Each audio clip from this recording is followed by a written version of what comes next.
વિદ્યાર્થી મિત્રો, આપણે વિદ્યુત ફ્લક્સના દાખલા ભણ્યા. વિદ્યુતભારની રેખીય ઘનતા, વિદ્યુતભારની પૃષ્ઠ ઘનતા અને વિદ્યુતભારની કદ ઘનતા આવી પણ વાત ભણી ગયા આગળ. અને એના આધારે કેટલાક દાખલા, એમાં સ્વાધ્યાય 1.22 રકમ કંઈક આવી છે. 2.4 મીટર જેટલો વ્યાસ ધરાવતા એક વાહક ગોળાની સપાટી પર વિદ્યુતભારની પૃષ્ઠ ઘનતા 80 માઇક્રોકુલમ પ્રતિ મીટર સ્ક્વેર છે. એ આ ગોળાની સપાટી પરનો કુલ વિદ્યુતભાર શોધો. બી, આ સપાટીથી બહાર તરફ જતું વિદ્યુત ફ્લક્સ પણ શોધો.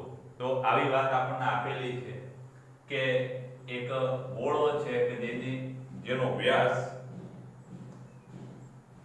ડી આપેલો છે 2.4 મીટર અને એના પર વિદ્યુતભારની પૃષ્ઠ ઘનતા સિગ્મા કેટલી છે?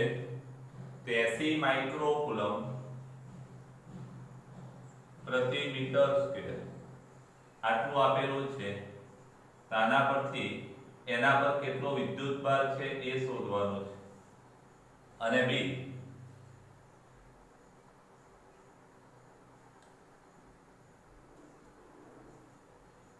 આ સપાટીથી બહાર તરફ જતું વિદ્યુત ફ્લક્સ શોધવાનું છે. વિદ્યુત ફ્લક્સ ફાઈ. આટલી બે વસ્તુ શોધવાની છે. હવે વ્યાસ આપેલો છે. વ્યાસ પરથી એની ત્રિજ્યા કેટલી થાય? તો કે ત્રિજ્યા d ભાગ્યા 2.4 ભાગ્યા 2 ઇઝ ઇક્વલ ટુ 1.2 મીટર થશે. હવે ગોળો આવો છે ભાઈ, અને ગોળા પર વિદ્યુતભારની પૃષ્ઠ ઘનતા અથવા તે વિદ્યુતભાર સતત પથરાયેલો છે.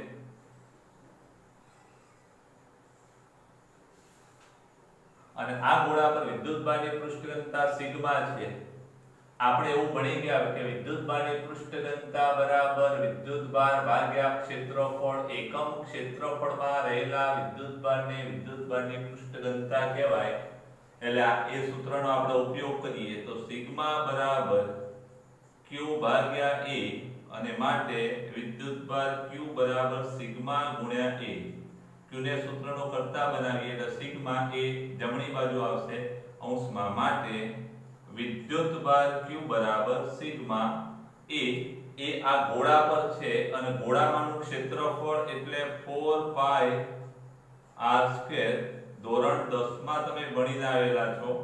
માટે વિદ્યુતભાર q ઇઝ ઇક્વલ ટુ વિદ્યુતભારની પૃષ્ઠ ઘનતા 80 માઇક્રો એટલે 10⁻⁶ કુલમ પર મીટર સ્ક્વેર.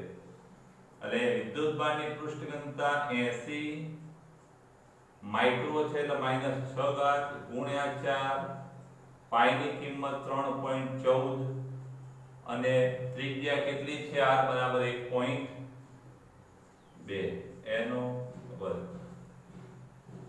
80 ગુણ્યા 4 ગુણ્યા 3.14 ગુણ્યા 1.2 ગુણ્યા 1.2 1.2 નો વર્ગ 1.44 થશે.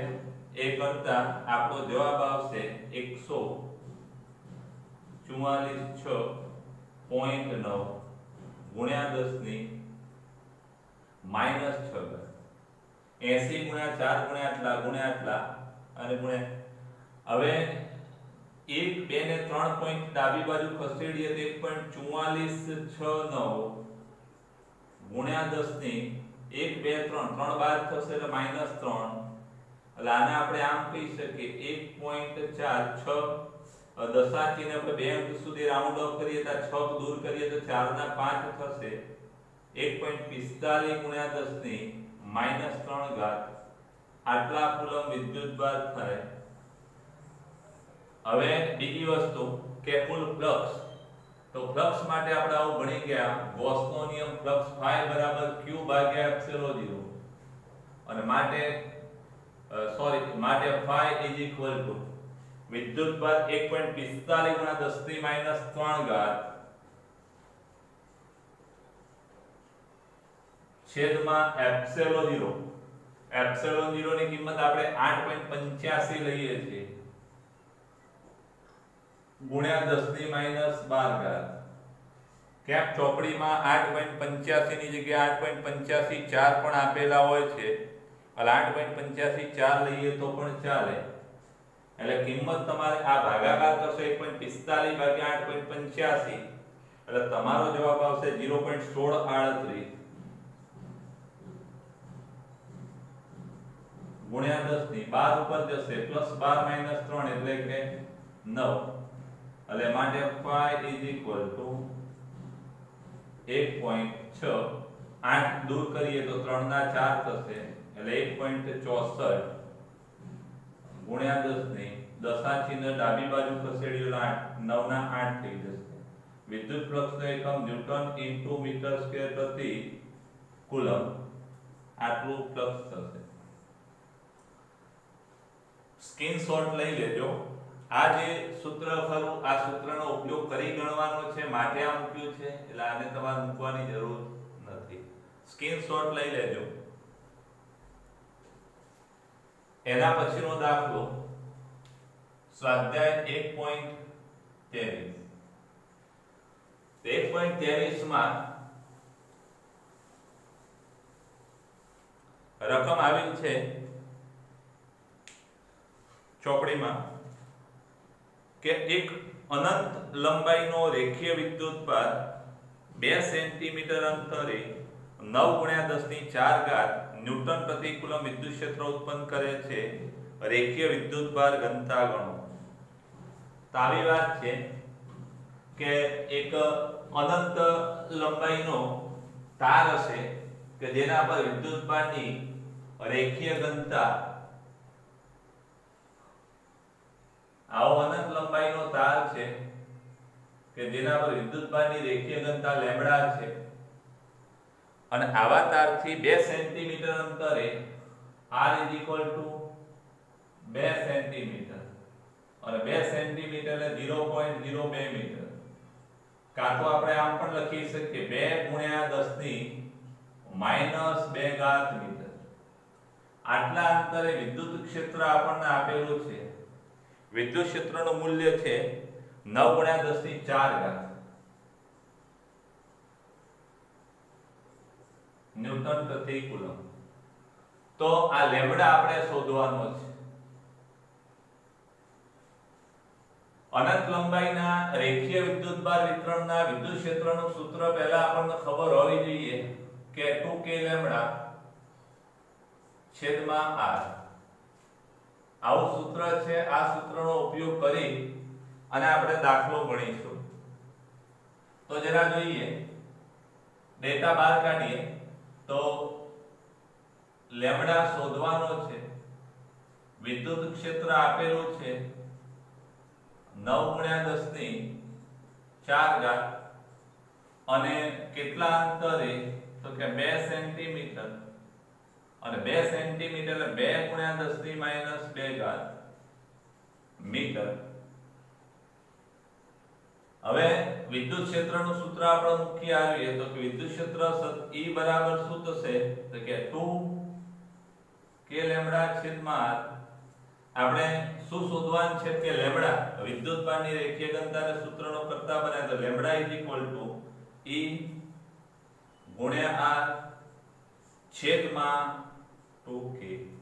માટે વિદ્યુતભારની રેખીય ઘનતા લેમ્બડા = ક્ષેત્ર કેટલું 9 ×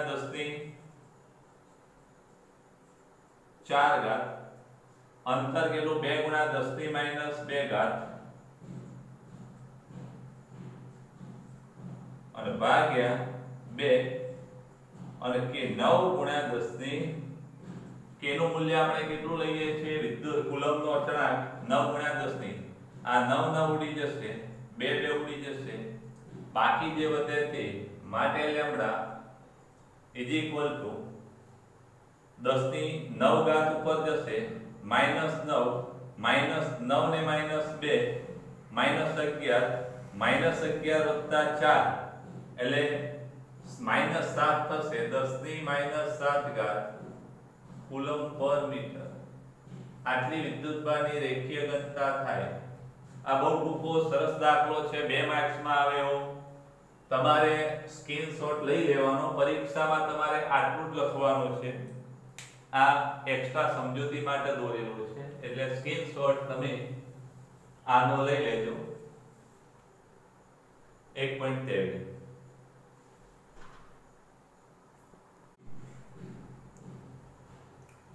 સ્વાધ્યાયનો છેલ્લો દાખલો 24મો. બે મોટી પાતળી ધાતુની પ્લેટો એકબીજાની નજીક અને સમાંતર છે. તેમની અંદરની બાજુઓ પર વિરુદ્ધ ચિહ્નો ધરાવતી અને 17 × 10⁻22 કુલંબ પ્રતિ મીટર સ્ક્વેર મૂલ્યની વિદ્યુતભારની પૃષ્ઠ ઘનતા છે.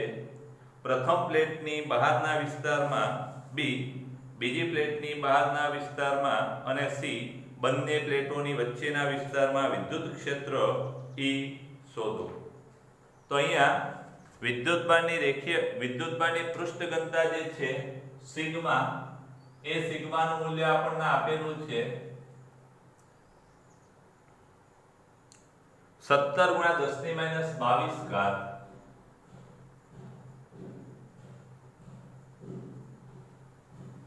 કુલંબ પ્રતિ મીટર સ્ક્વેર.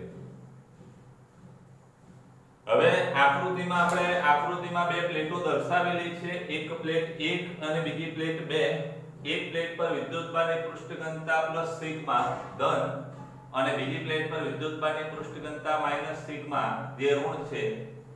હવે આ બંને પ્લેટો આપણે એવું ભણી ગયા ગાઉસના બીજા નિયમમાં, આના અગાઉના લેક્ચરમાં, કે જો બંને વિદ્યુતભારની પૃષ્ઠ ઘનતા ધન હોય તો ક્ષેત્ર બહાર આવતું હોય અને ઋણ હોય તો ક્ષેત્ર દાખલ થતું હોય.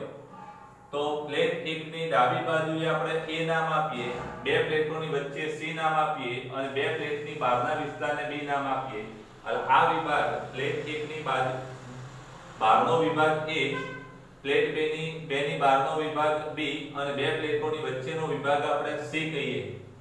હવે ધન પ્લેટનું ક્ષેત્ર આ દિશામાં બહાર આવશે, જેને આપણે E1 A કહીશું. પ્લેટ 1 નું ક્ષેત્ર એ બાજુ અને પ્લેટ 2 નું ક્ષેત્ર આ બાજુ કેટલું હશે તો કે એ બાજુમાં પ્લેટ 2 નું ક્ષેત્ર E2A એ કઈ દિશામાં હશે કે ઋણમાં દાખલ થતું હોય. એ જ રીતે અહીંયા પણ પ્લેટ 1 નું જે ક્ષેત્ર છે બહાર તરફ હશે, પ્લેટ 1 નું ક્ષેત્ર બહાર તરફ હશે અને પ્લેટ 2 નું ક્ષેત્ર અંદર તરફ હશે. એ જ રીતે અહીંયા C આગળ પણ પ્લેટ 1 નું ક્ષેત્ર બહાર તરફ હશે અને પ્લેટ 2 નું ક્ષેત્ર છે અંદર તરફ હશે. એટલે 1 નું બંને બાજુ બહાર તરફ હશે અને 2 નું બંને બાજુ અંદર તરફ હશે. હવે એ બિંદુ આગળ આપણે વિદ્યુત ક્ષેત્ર ગણીએ. તે બિંદુ આગળ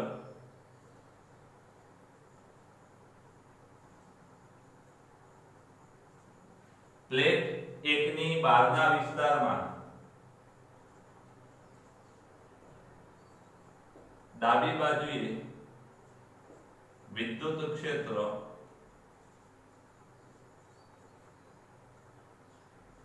સદિશ EA શું થાય તો કે સદિશ EA E1A વત્તા E2A. E1 એ કેટલા કે સિગ્મા ભાગ્યા 2 એપ્સિલોન 0. ભણી ગયા છે સમતલનું વિદ્યુત ક્ષેત્ર E બરાબર સિગ્મા બાય 2 એપ્સિલોન 0. અનંત વિસ્તારનું સમતલ હોય. આ કઈ દિશા છે? આપણે એક સંજ્ઞા પ્રણાલી શીખાઈ લીધી કે આ દિશાને આપણે ધન કહીએ, 1 થી 2 ની દિશાને ધન x કહીએ. એટલે આ દિશાનું ક્ષેત્ર ધન થશે, આ દિશાનું ક્ષેત્ર ઋણ થશે. એટલે આ ઋણ દિશાનું ક્ષેત્ર છે એટલે આપણે માઈનસ I કેરેટ લખીશું. અને E2A એ પણ સિગ્મા બાય 2 એપ્સિલોન 0. પણ આ દિશાનો I કેરેટ થશે. એટલે પરિણામ શું થશે કે સિગ્મા ભાગ્યા 2 એપ્સિલોન 0 માઈનસ I કેરેટ વત્તા સિગ્મા ભાગ્યા 2 એપ્સિલોન 0 પ્લસ I કેરેટ. પરિણામ 0. એટલે કે એ વિસ્તારમાં ક્ષેત્ર કેવું થાય? 0. એવી જ રીતે બી વિભાગમાં તો કે બે વિભાગમાં વિદ્યુત ક્ષેત્ર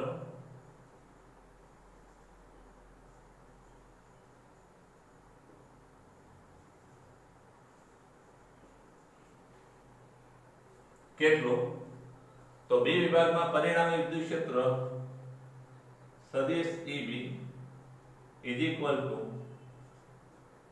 સદિશ E પહેલી પ્લેટનું B આગળ વત્તા સદિશ E બીજી પ્લેટનું B આગળ. EB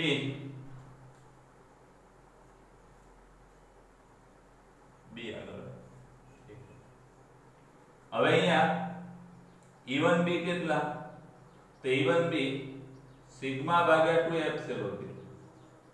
પણ કઈ દિશામાં છે? ધન x દિશામાં. એટલે I કેરેટ અને E2B એ પણ સિગ્મા ભાગ્યા 2 એપ્સિલોન 0. કઈ દિશા? કે ઋણ x દિશા એટલે માઈનસ I કેરેટ. પરિણામ શું થશે? 0. એટલે સદિશ EB પણ શું થશે? 0 થશે. અહીંયા આપણે દિશાઓ માટે તીર મૂકી શકીએ. નવનીતમાં કે બધા એમાં મૂકી નથી દર્પણમાં. હવે બાકી રહી C. તો C વિભાગમાં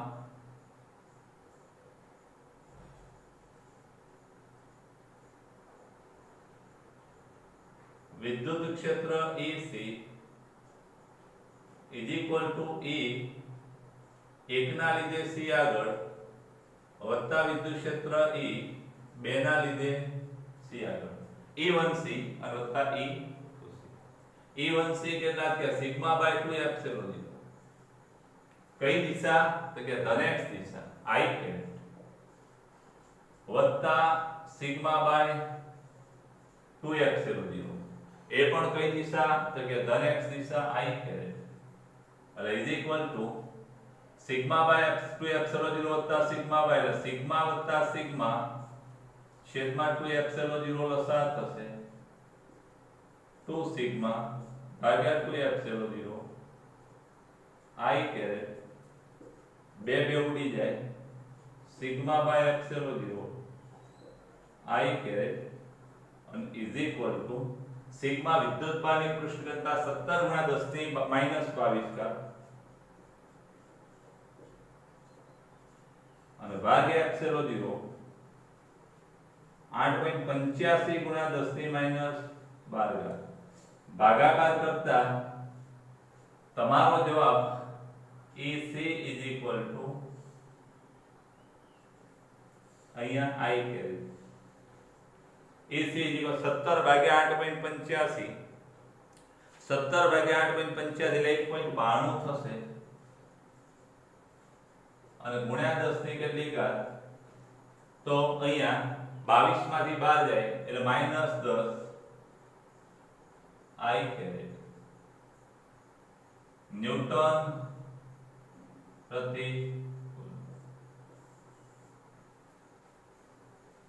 આ દાખલાનો જરા સ્ક્રીનશોટ લઈ લેજો.